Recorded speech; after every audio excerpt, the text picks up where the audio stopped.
Hey guys, what's up? Welcome back here to today's episode of Intuitive Angling. And man, I really appreciate you guys making some time out of your day to spend with me on the video. And you know, one of the things that a lot of people like to hear and we like to do like once a month is some stories from back in the day, some old stories. So I got a story for y'all that I think you're going to enjoy about man's jelly worms and gold strand fishing line. So if you like to hear fishing stories, I think you're going to enjoy this one. So we're going to get into that in today's video. I'm also, guys, for get started, a couple quick things. Just want to invite everybody, anyone interested in booking an on-the-water lesson with me, you can do that by going to my Facebook page, Randy Blaukat Professional Angler, and just shoot me a private message. And also, guys, really appreciate everybody that's been taking time to hit that subscribe button here at Intuitive Angling. And also, if you want to go further and become a channel member or Patreon member, just go to my YouTube homepage, click on the join button, or go into my channel description, and that'll get you all set up with that. So really appreciate that. Okay, guys, this is one of those deals. It's like, this is one of those memories I will never forget. It's like certain things that happen in your life, it sort of gets etched in your memory for whatever reasons. It's sort of funny how that does, but this is one of those things that really does. So let me sort of set this up a little bit. I grew up in Joplin, Missouri there, and my parents lived, just east of town a few miles. And actually, my dad, the place I grew up in and lived most of my life, my dad had lived there since 1936. He had that piece of property, 10 acres there forever, and then he bought it off my grandparents. So that was our home, So anyway, down at the bottom of the hill from our house, there was a creek down there called Turkey Creek.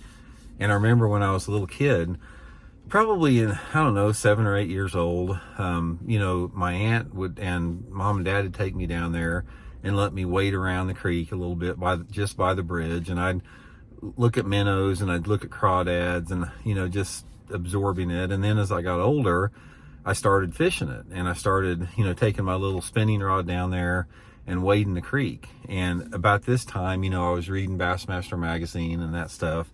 And I was still pretty young. I was probably only, 10 or 12 years old. And this little creek, it became my creek. It's like I knew every inch of it. I waded it for like, a quarter mile either side of the bridge where I'd always get dropped off at. And I knew every eddy and rock and every fish that lived in there. I mean, I would wade it with my little 2-inch Rapalamina and catch black perch and occasionally some small bass. But anyway, about 1975 or so, I remember really getting into Bassmaster magazine. And my favorite thing on Bassmaster magazine was they had a thing called Along the Tournament Trail. And it just covered the tournament, the Bassmaster Invitational tournaments. And this was back when, Bill Dance and Roland Martin and Hank Parker and, Jack Haynes and Rayo Breckenridge, all the old schoolers, and Johnny Morris, he was one of the big ones there.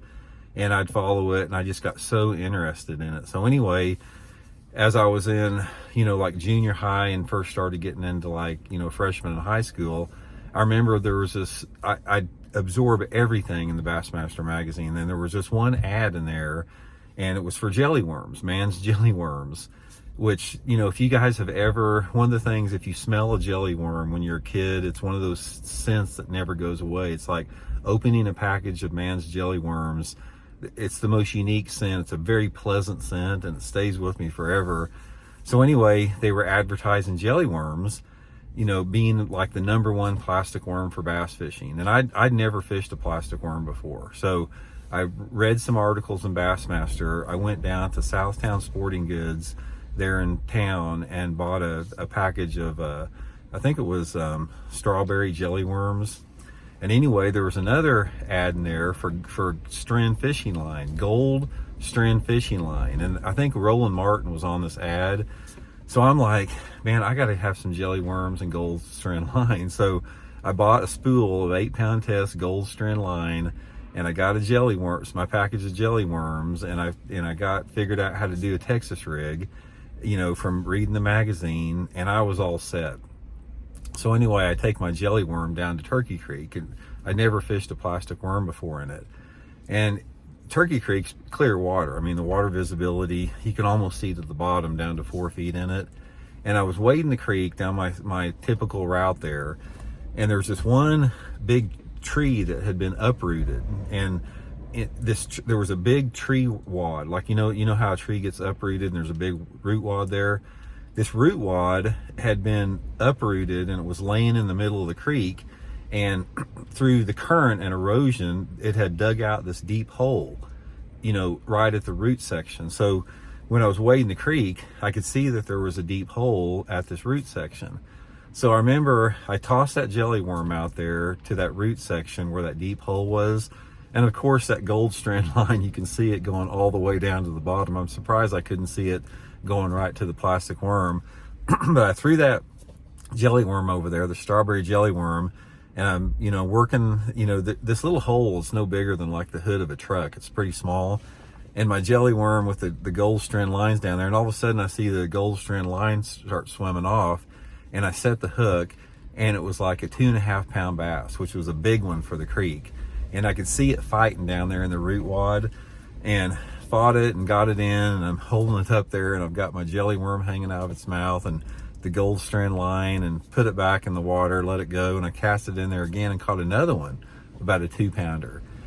Same type of deal. And guys, that right there, for whatever reason, that just stood with me like I've never had anything stay with me. The fact that I was able to take something I saw in a magazine and actually make it work.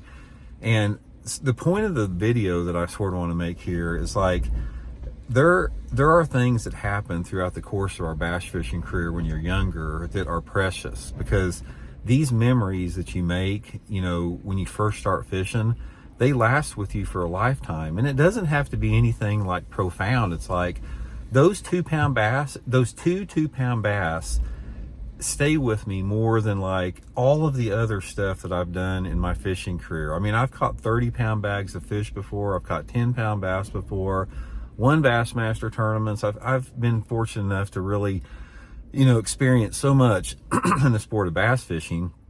But those 2-pound bass that I caught by that root wad stand out head and above anything else. It's just the feeling of it. And that's what I try to talk about when I'm trying to teach on this channel, and I'm trying to talk about the simplicity and the purity and just the magic and the wonderment of fishing.